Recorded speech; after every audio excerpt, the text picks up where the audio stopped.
for today's video, mag-attendance na po yung mga auntie. Asatan, secret.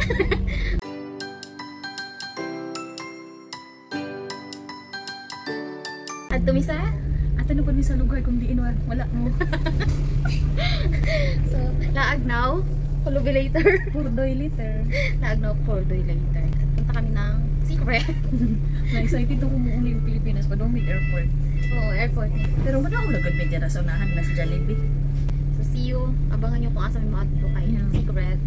Basta makita ninyo dito ang mga secret. So yun na nga, ito na ang part 2 ng aming gala na upolobi later ni Auntie Cyril. Ngayon lang na-upload dahil na busy ang person. Papunta kaming Elements kasi mag-attendance kami doon sa mga balloons na nag-iba-iba ang kulay. Hindi nyo alam yun, no? Syempre, kami lang hindi rin namin alam, kaya nga papunta pa lang kami. So dahil hindi nga namin alam papunta doon, yung sinakyan namin bus, doon pala siya mag-i-stop kung saan malayo pa ang lalakarin namin papunta talaga sa pinaka-venue. So pakinggan nyo si Auntie Cyril. Yung Auntie Cyril, tanaw siya mulakaw. Pasexy atong lakaw nga ano ba sexy? Tututubi ako. Kasi sa kupit so madre. nahungaw na? Nangotot siya guys.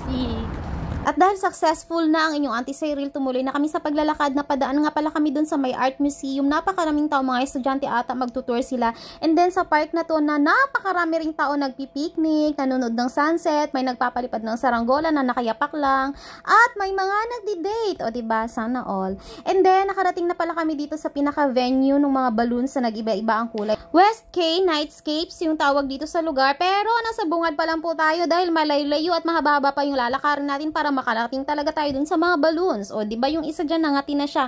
Paano kasi sumiksik talaga siya kanina dun sa damuhan?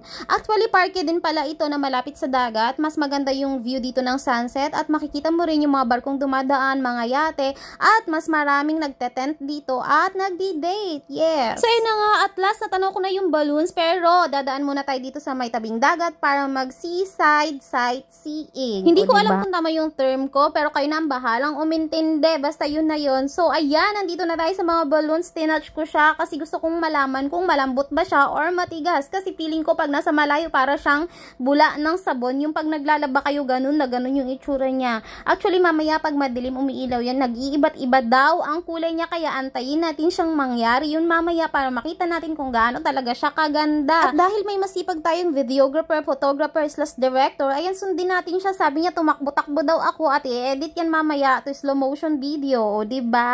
Siya din ang nagsasabi kung paanong post ang gagawin ko para mas magandang tingnan sa picture. Ang problema, kahit anong gawin ko, hindi talaga ako magaling mag-post. Tapos, bigla akong may nakitang mga cute na aso dito. Actually, malalaki sila pero ang cute nilang tingnan. Sobrang gaganda tsaka napaka-friendly nila. So, ito na nga, gumabi na ang pinakahihintay naming makita ang pag-iiba-iba daw ng kulay ng mga balloons. Sobrang ganda na rin ng view dito sa may tabing dagat kasi nag-start ng umilaw yung mga buildings doon sa kabila. And ito na nga, nag-iiba-iba na yung kulay ng mga balloons. May pink, red, green, blue, orange. So, rainbow color na lang tayo para hindi tayo mahirapan. Huwag nang pahirapan yung mga sarili natin. Then after that, naglakad-lakad muna kami dito sa tabing dagat kasi sobrang ganda ng view at napakasarap ng hangin. And then after nito, pauwi na rin kami kasi nagutom na naman ang inyong Auntie Cyril. Oy, oo, gikapoy na siya glakaw. Tapos napadaan kami dito sa may panels of lights. Dapat ito talaga yung daan papunta dun sa may mga balloons eh. Ito yung pinakamalapit at shortcut na daan. Pero hindi ko alam ba't kanina doon ang layo-layo ng nilakad namin. So, ayan, pauwi na talaga kami. As in, ang ganda din ng mga pailaw nila dito. Pero tapos na yung Christmas. Hindi ko alam ba't may mga pailaw. So, yun na nga, kakapoy bang mag-voice over? Ay, tama na, oy. Hi! So, napagod, pauwi na kami. And, yun lang po for today's video. Thank you for watching. Bye and God bless.